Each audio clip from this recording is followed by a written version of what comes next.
First number 1, Suman give me a glass of water. Suman আমাকে এক glass জল দে। তাহলে কাকে বলছি? সুমনকে বলছি, সুমনকে উদ্দেশ্য করে বলা হচ্ছে, সুতরাং সুমনটা হয়ে গেল ভোকেটিভ কেস। নমস্কার বন্ধুরা, আমি চন্দন মল্লিক তোমাদের প্রত্যেককে জানাই আমাদের ইউটিউব চ্যানেলে স্বাগত। বন্ধুরা, কেমন আছো তোমরা সবাই? আশা করছি তোমরা সকলে খুব ভালো আছো, আমিও খুব ভালো আছি। বন্ধুরা, আজকে আমি ইংলিশ গ্রামার থেকে খুব সুন্দর এবং ইন্টারেস্টিং একটি টপিক তোমাদের সাথে আলোচনা করব। টপিকটি কেস, অর্থাৎ বাংলা ব্যাকরণে কারক নামে যেটা পরিচিত, সেটাই আজকে আমি তোমাদের সঙ্গে আলোচনা করব। ওকে, তোমাদের প্রত্যেককে শেষ পর্যন্ত দেখার জন্য অনুরোধ করব, তোমরা শেষ পর্যন্ত শুনে নেবে এবং দেখে নেবে। এই টপিকের উপর আরেকটা ভিডিও করেছিলাম, তোমরা যারা সেই ভিডিওটা দেখোনি, দেখো ডেসক্রিপশন বক্সে তার লিঙ্ক দেওয়া আছে এবং পুরো প্লেলিস্টেরও লিঙ্ক আমি ডেসক্রিপশন বক্সে দিয়ে রেখেছি। বন্ধুরা, কারক জিনিসটা আমরা তো বাংলায় শিখেছি, আজকে শিখবো ইংরাজিতে। তার মধ্যে আজকে শিখবো ভোকেটিভ কেস এবং ডেটিভ কেস।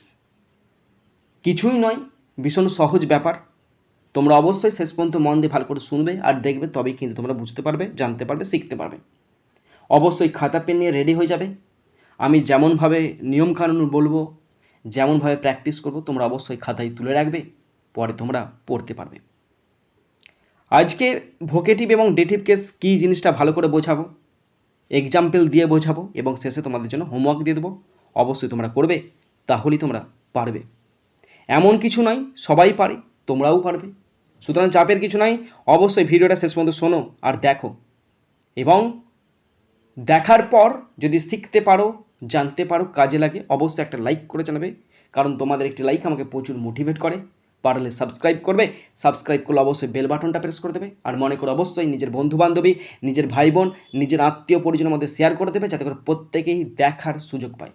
শুরু করছি, দেখে নাও ভোকেটিভ কেস এবং ডেটিভ কেস। প্রথম আলোচনা করব ভোকেটিভ কেস জিনিসটা কি।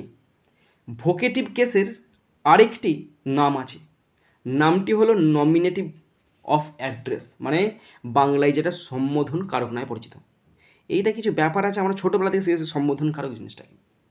তাহলে ভোকেটিভ কেসের নাম হচ্ছে নমিনেটিভ কেস, যেটা সম্বোধন কারক। এবার এই জিনিসটা সম্পর্কে বলছি।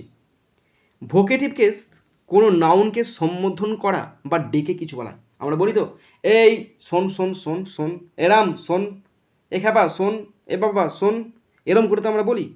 কাউকে সম্বোধন করে ডেকে বোঝাতে ভোকেটিভ কেসটা ব্যবহৃত হয়। কোনো অসুবিধা আছে?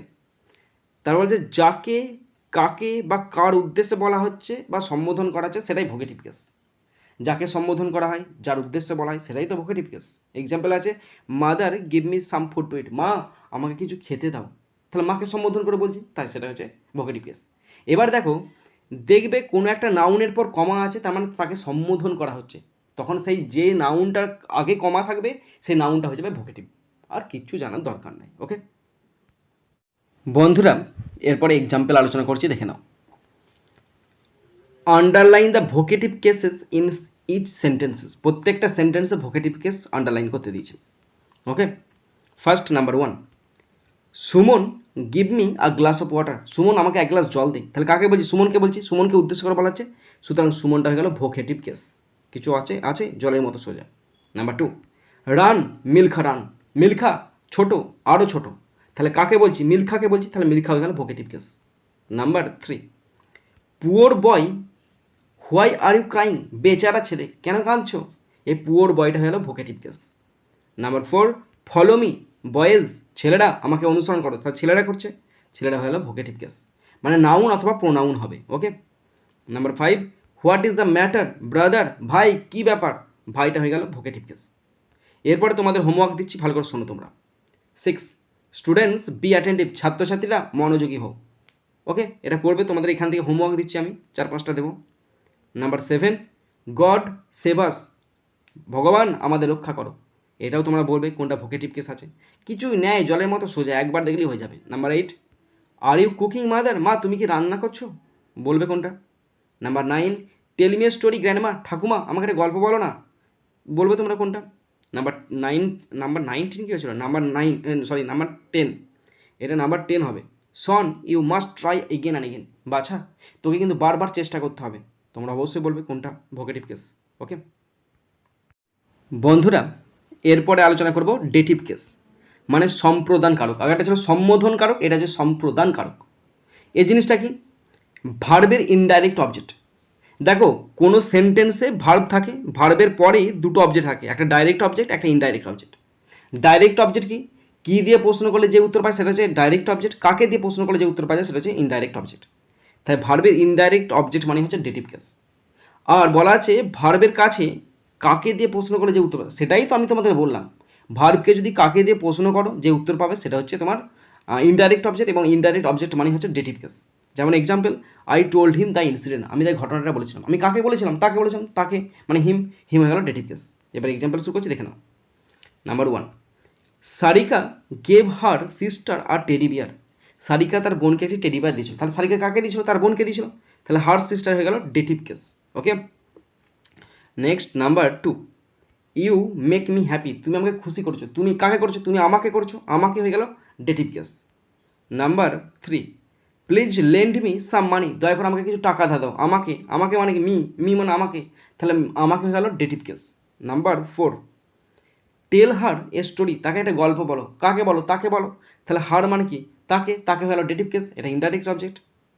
Number 5, father wrote headmaster a letter, বাবা প্রধান শিক্ষক মহাশয়কে একটা চিঠি লিখেছিলেন। বাবা কাকে লিখেছিলেন? প্রধান শিক্ষক মহাশয়কে, তাহলে প্রধান শিক্ষক মহাশয় হয়ে গেল ডেটিভ কেস। এবার নেক্সট তোমাদের হোমওয়ার্ক দিচ্ছি, number 6, I gave my daughter a nice dress, আমি আমার মেয়েকে একটা সুন্দর ড্রেস দিয়েছিলাম।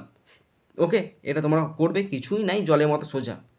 Number 7, let him do it, তাকে এটা করতে দাও। অবশ্যই বলবে কোনটা।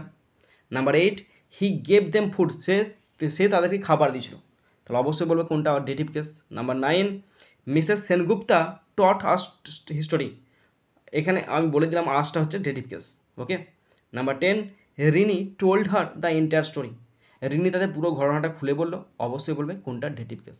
ওকে বন্ধুরা, তোমরা যারা শেষ পর্যন্ত দেখলে আশা করছি তোমরা প্রত্যেকে বুঝতে পেরেছো এবং শিখতে পেরেছো। তোমরা অবশ্যই কমেন্ট বক্সে বা ফোন করে বলতে পারো যে তোমরা কী ধরনের গ্রামার শিখতে চাও, অবশ্যই আমি সেই ধরনের গ্রামার শেখাবো। তো বন্ধুরা, তোমরা যারা শেষ পর্যন্ত শুনলে বা দেখলে তোমাদেরকে অসংখ্য ধন্যবাদ জানাই। এখানেই শেষ করছি ভিডিওটি। সুন্দর থাকবে, সুস্থ থাকবে, টেক কেয়ার, থ্যাংক ইউ, জয় হিন্দ, বন্দে মাতারাম।